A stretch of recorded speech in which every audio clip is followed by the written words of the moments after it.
অনেক আগের কথা, প্রায় রাত 2টা বাজে। হায়দ্রাবাদের কুন্দানবাগ এলাকায় একটি চোর চুরি করার উদ্দেশ্যে ঘুরছিল।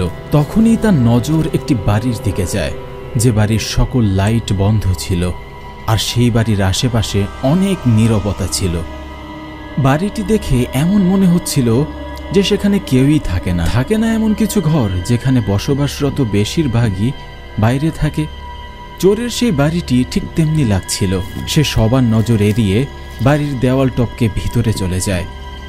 অনেক সূক্ষ্মতার সাথে বাড়ির চারপাশে দেখতে থাকে কেউ আছে কিনা, আর তখন সে একদম নিশ্চিত হয় সেখানে কেউই নেই। তখন সেই চোর ঘরের ভেতরে প্রবেশ করে, কিন্তু সে যেই ঘরের ভিতরে প্রবেশ করে তৎক্ষণাৎ একটা চিৎকার ঘর থেকে বেরিয়ে আসে, আর এমন ভাবে পালাতে লাগে যেন সে কোনো ভূত দেখে নিয়েছে। সে হোঁচট খেতে খেতে গলিতে শুধু দৌড়েই যাচ্ছিল। তার মুখ থেকে একবার ভু ভু করে শব্দ বের হচ্ছিল, লাশ। এরপর চোর পিছনে ফিরে একবার বাড়িটি দেখে। তখন হঠাৎ বাড়ির লাইট জ্বলে ওঠে, আবার হঠাৎই নিভে যায়, যেন বিদ্যুতের ট্রান্সফরমার জ্বলে গিয়েছে। কিন্তু প্রশ্ন হচ্ছে, সেই চোর ঘরে এমন কি দেখেছে যা দেখে তার অবস্থা এতটাই খারাপ হয়ে গিয়েছে? 20 বছর পর হায়দ্রাবাদের পুলিশ ডিপার্টমেন্টের একটি বড় পদের অফিসার রিটায়ারে যাচ্ছিল। আর হয় না যে ফেয়ারওয়েলে পার্টি হয়, একটু ভাষণ দেয়, সেটাই হচ্ছিল। আর এই সময় যে স্পিচ দিচ্ছিল সেটা আমি, অর্থাৎ এই ফেয়ারওয়েল পার্টি আমার জন্য রাখা হয়েছে। যেই আমার স্পিচ শেষ হয় তখনই সেই ভিতরে থাকা কিছু সাংবাদিক আমাকে প্রশ্ন করা শুরু করে দেয়। সবাই আমার লাইফ আর রিটায়ার হওয়ার পরের জীবন সম্পর্কে জানতে চাচ্ছিল। আর সেই সাংবাদিকদের মধ্যে একজন সাংবাদিক ছিল নিয়া, যে আমাকে এমন একটা প্রশ্ন করে ফলে খুশিতে ভরা সেই হল নীরবতা চলে আসে। সবাই ভাবতে লাগে, কারো রিটায়ারের সময় কেউ এমন প্রশ্ন কিভাবে করতে পারে? কিন্তু সেই মেয়েটির প্রশ্নতে আমার মুখে একটি মুচকি হাসি চলে আসে, আর আমি নিয়াকে বললাম, young girl, can you repeat that question? কারণ আমি চাই তোমার প্রশ্নের উত্তর দেওয়ার পূর্বে সবাই একবার প্রশ্নটা ঠিক মতো শুনতে পাক, কারণ সামনের গল্পটাও এর সাথেই কানেক্টেড। নিয়ার মনে হচ্ছিল ওর প্রশ্নের জবাবই দিব না, কিন্তু আমি যখন তাকে আবারও প্রশ্ন করি সে কিছুটা বিব্রত বোধ করে, কিন্তু সে প্রশ্নটি আবারও করে। হ্যাঁ হ্যাঁ অবশ্যই, আজ সবাই আপনার সফলতা সম্পর্কে জানতে চাইছে, কিন্তু আপনার কপালে এই চিন্তার ভাঁজ স্পষ্ট বলে দিচ্ছে কিছু একটা আছে যা পিছু টানছে। সেটি আপনার ব্যর্থতা নয় তো? ব্যর্থতা? ব্যর্থতা অন্য কিছু নয় বন্ধুরা, একভাবে সফলতার সিঁড়ি বলা যেতে পারে। আর আমার 35 বছরের পুলিশ ক্যারিয়ারে আমার হাতে যে সকল ব্যর্থতা আসে তার মধ্যে একটি মিলে গেছে আজ থেকে 20 বছর আগের একটি কেসে, যা আমাকে আজও ঘুমাতে দেয় না। সেই কেসের নাম হচ্ছে কুন্দানবাগ রহস্য। আমার মুখ থেকে কুন্দানবাগ নাম শুনে সেখানে উপস্থিত সকলের মধ্যে গুনগুন শুরু হয়ে যায়। তাদের দেখে মনে হচ্ছিল 20 সাল পরেও লোকদের মনে সেই বাড়ির ভয়ানক স্মৃতি আজও জীবিত আছে, আর আমি সেই ভয় স্পষ্ট তাদের চোখে মুখে দেখতে পাচ্ছিলাম। আর তাদের এই চিন্তা আজও আমায় রাতে ঘুমাতে দেয় না। যাই হোক, আমি ঘটনা আগে নিয়ে যাই।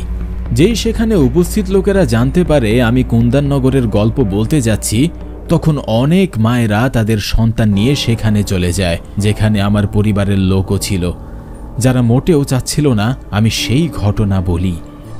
কিন্তু আমি সেই ঘটনা আজও ভুলিনি, আর কোনোদিন ভুলতেও পারবো না। সেই ঘটনা আজও আমার মধ্যে তাজা ক্ষতর মতো রয়েছে, যেন এটি গতকালের ঘটনা। কিন্তু এই ঘটনার 20 বছর পার হয়ে গিয়েছে। সেই সময় আমি ইন্সপেক্টর থেকে নতুন নতুন সিনিয়র ইন্সপেক্টর হয়েছিলাম। সেই রাতে আমি বাড়িতে দেরি করে পৌঁছাই আর বাচ্চাদের ঘুমাতে দেখছিলাম। এরপর আমার স্ত্রী আমার জন্য খাবার বেড়ে দেয় আর আমি খেতে বসি। আমি 1-2 লোকমা মুখে তুলছিলাম, এর মধ্যে টেলিফোন বেজে ওঠে। প্রথমবার আমি টেলিফোনের শব্দ এড়িয়ে যাই, কিন্তু যখন বারবার বাজতে লাগে তখন না চাইতেও আমি ফোনটি ধরি, আর তখন অপর পাশ থেকে একটা শব্দ আসে। স্যার, কুন্দানবাগের বাড়ি থেকে 3টি লাশ পাওয়া গিয়েছে। একটি মহিলা আর তার সাথে দুটি মেয়ে। আপনি তাড়াতাড়ি চলে আসুন, এখানে অবস্থা খারাপের দিকে যাচ্ছে। আমার ডিউটি নিয়ে আমি সব সময় সিরিয়াস ছিলাম। এজন্য আমি কিছু না ভেবে দ্রুত হাত ধুয়ে ইউনিফর্ম না পরেই আমার নর্মাল জামা কাপড়ের উপর ওভারকোট পরে মোটরসাইকেল কিক মেরে বেরিয়ে পড়ি কুন্দানবাগের উদ্দেশ্যে। অনেক রাত হয়ে গিয়েছে আর অনেক জোরে বৃষ্টি হচ্ছিল। তার উপরে এত জোরে বিদ্যুৎ চমকাচ্ছিল যেন মনে হচ্ছিল আমার উপরেই পড়বে। কিন্তু কিছুক্ষণ পর বৃষ্টি এমনভাবে বন্ধ হলো যেন সেখানে এক ফোঁটাও বৃষ্টি হয়নি। আমি যখনই ক্রাইম সিনে পৌঁছাই তখন আমি দেখি সেখানে অনেক লোকের ভিড় লেগেছিল। সবাই কুন্দানবাগের বাড়ির দিকেই দেখছিল, যেন বাড়িটি একটি ট্যুরিস্ট প্লেস। তাদের দেখে মনে হচ্ছিল তাদের ছাড় দিলে পুরো বাড়িটা ঘুরে আসবে, যেন তারা এটা জানতে চাচ্ছে এই বাড়ির মধ্যে কি চলছে। যাই হোক, সেখানে পৌঁছে আমি সেখানকার সব ঘটনা জেনে নেই। তারপর খোঁজ করি সেই প্রতিবেশীর যে বাড়ির ভিতরে লাশ দেখতে পেয়েছিল। আসলে কি হয়েছিল বলুন তো? রাতে খাবার খাওয়ার পর আমার বাইরে একটু হাঁটাহাঁটি করার অভ্যাস। আমি বাইরে ঘুরে বেড়াচ্ছিলাম, তখনই আমি দেখি এই বাড়ির দেওয়াল টপকে একজন লোক বেরিয়ে আসছে। সে প্রাণপণে এখান থেকে পালানোর চেষ্টা করছে। আমি দেখতেই বুঝতে পেরে গিয়েছিলাম ওই লোকটা এই বাংলোর না। তাই আমি ওর কলার চেপে ধরি আর জিজ্ঞাসা করি, কি করছিস, কে তুই? তখনও বলে, আমি চাকরি করতে এখানে এসেছিলাম, কিন্তু এই বাড়িতে ভূত। ও এটুকু বলতেই আমি চোর চোর বলে চিৎকার করতে থাকি। সে শালা আমাকেই ধাক্কা মেরে পালিয়ে গেল। তারপর আমি যখন ভিতরে যাই তখন দেখি ভিতরে লাশ পড়ে আছে। তারপর আমি পুলিশকে কল করি। এখন সাহেব আপনিই বলুন, এভাবে যদি চোরেরা চুরির সাথে সাথে মার্ডারও করতে থাকে তাহলে কিভাবে হবে? সেই ব্যক্তি ফালতু কথা বলা শুরু করতেই হাবিলদার তাকে এক সাইডে নিয়ে যায়। এমন সময় সেই ব্যক্তি জানায় সেই চোর ল্যাংড়া আর তোতলা ছিল। এই কথা শুনেই আমি বুঝতে পেরে যাই ওই চোর আর কেউই নয়, বরং সেটা ভিকু। কিন্তু আমি এটা বুঝতে পারছিলাম না যে ছোটখাটো চুরি করা ভিকু খুনি হয়ে গেল কিভাবে। এই কথা ভাবতে ভাবতে আমি ওই বাড়ির ভেতরে যাই।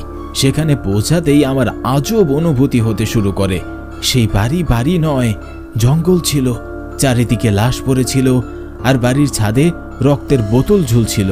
যেমন করে ব্লাড ডোনেশন রুমে রক্ত সাজানো থাকে, সেই সাথে ওই বাড়িতে আরো বেশ কিছু আজব জিনিসপত্র আমি দেখতে পাই, যেগুলো আমাকে ভিতর থেকে ভাবিয়ে তোলে। আর সেটা ছিল ওই বাড়িতে ছড়িয়ে ছিটিয়ে থাকা কালো জাদুর জিনিসপত্র। সেখানে দাঁড়িয়ে থাকতে থাকতে আমি অস্থির হয়ে উঠি।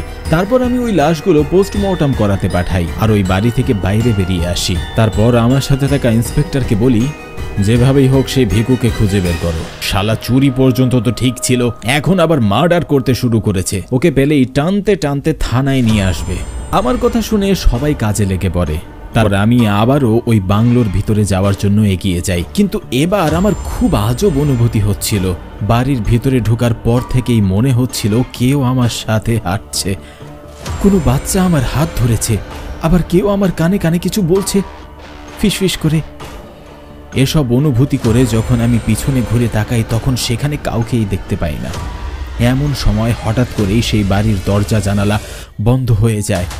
আর এমন আমার মনে হয় যেন দরজার ওপাশ থেকে কেউ পালিয়ে যাচ্ছে। আমিও সেদিকেই যাচ্ছিলাম। ঠিক তখনই ম্যানডোর খোলার আওয়াজ হয় আর একটি তিক্ত আওয়াজের সাথে, স্যার, ভিকুকে পাওয়া গিয়েছে, শালা পাশের গলিতেই লুকিয়েছিল। ওকে থানায় নিয়ে আসো। এটুকু বলে আমিও থানার উদ্দেশ্যে বেরিয়ে পড়ি। আমি সেখানে পৌঁছানোর আগেই আমার অন্যান্য সাথীরা ভিকুর অবস্থার 12টা বাজিয়ে দিয়েছিল।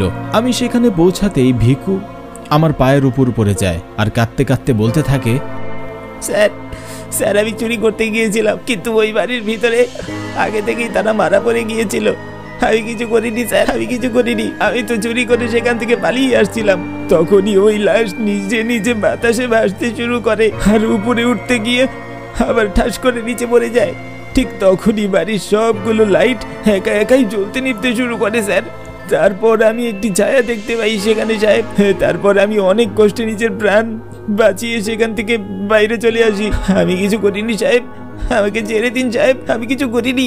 ভিকুর কথাগুলো আমার কাছে মন গড়া গল্প মনে হচ্ছিল, তাই আমি ওকে লক আপে আটকে রাখি। তারপর সেখানেই একটি চেয়ারের উপর বসে বসে কিছু একটা ভাবতে থাকি। তারপর কখন যে আমি ঘুমিয়ে পড়ি তা আমি নিজেও জানি না। সকালে ভিকুর চিৎকারের আওয়াজ শুনে আমার ঘুম ভেঙে যায়। সে হয়তো সারা রাত এটাই বলছিল, আমি কিছু করিনি সাহেব। এমনিতে সব অপরাধী অপরাধ করার পর এ কথাই বলে, কিন্তু আমি তখন ওর কথা ছাড়াও সেই 3টি লাশের পোস্টমর্টমের রিপোর্টের কথা ভাবছিলাম। তারপর যখন ওই রিপোর্ট বেরিয়ে আসে তখন আমার সাথে সাথে আমার পুরো টিমের চোখ কপালে উঠে যায়, কারণ সেই লাশগুলো 2-1 দিনের নয়, বরং পুরো 6 মাস পুরনো লাশ ছিল। কিন্তু এটা কি করে সম্ভব? কারণ ওই লাশগুলো একদম সহি সালামতে ছিল। আর যদি সেই লাশগুলো সত্যি 6 মাস পুরনো ছিল, তাহলে সেগুলো পচে যায়নি কেন? কোনো লাশ 6 মাস পর্যন্ত কিভাবে তাজা থাকতে পারে?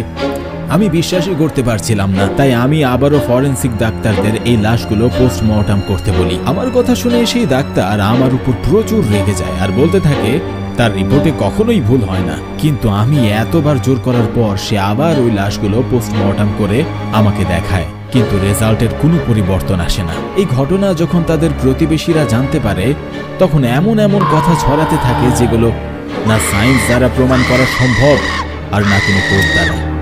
প্রতিবেশীদের ভাষ্য মতে সেই ঘরের ভেতর থেকে অনেক অদ্ভুত সব আওয়াজ আসতো, যেন কোনো বাচ্চা চিৎকার করছে। মোট মিলিয়ে 4 জন মানুষ ছিল সেই বাড়িতে, স্ত্রী, স্বামী এবং 2 সন্তান।